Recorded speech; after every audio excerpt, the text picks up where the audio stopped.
Our traveling man, Neil Zurcher, recalls the man from Point Pleasant, Ohio, who helped end the Civil War and went on to become the President of the United States.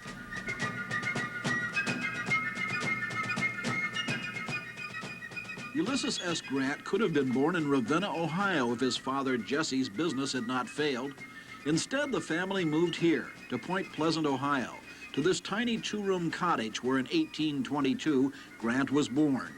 He only lived here for 11 months, but years later, after his death, this small house became a national shrine. In 1890, the government put the house on a river barge and took it up and down the riverways of the United States for people to see the general and president's birthplace. And after that, they took it to the state fairgrounds in Columbus, where it remained for many years. Finally, in the 1930s, it was disassembled and brought back to its original location in Point Pleasant. Grant actually grew up and lived in this house in Georgetown, Ohio for 17 years. It was from here that he went on to West Point, and years of failure, and then eventual greatness as a general and president. His greatest accomplishment, his military tactics that ended the Civil War. His presidency, many historians say, was marred by scandals. Yet other historians now feel that Grant may have been smeared by Southern writers who opposed Grant's stand that the Civil War could not be put behind us until there was equality for all races. He was a very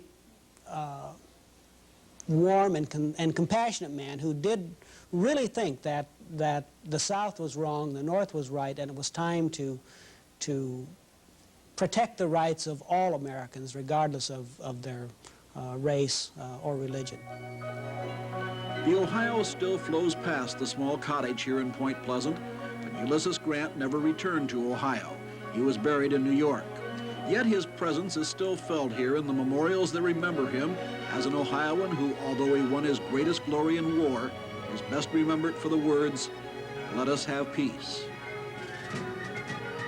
In our next report, we'll meet the Ohio man who served not only as President of the United States, but also as Chief Justice of the U.S. Supreme Court. I'm Neil Zurcher, News Center 8.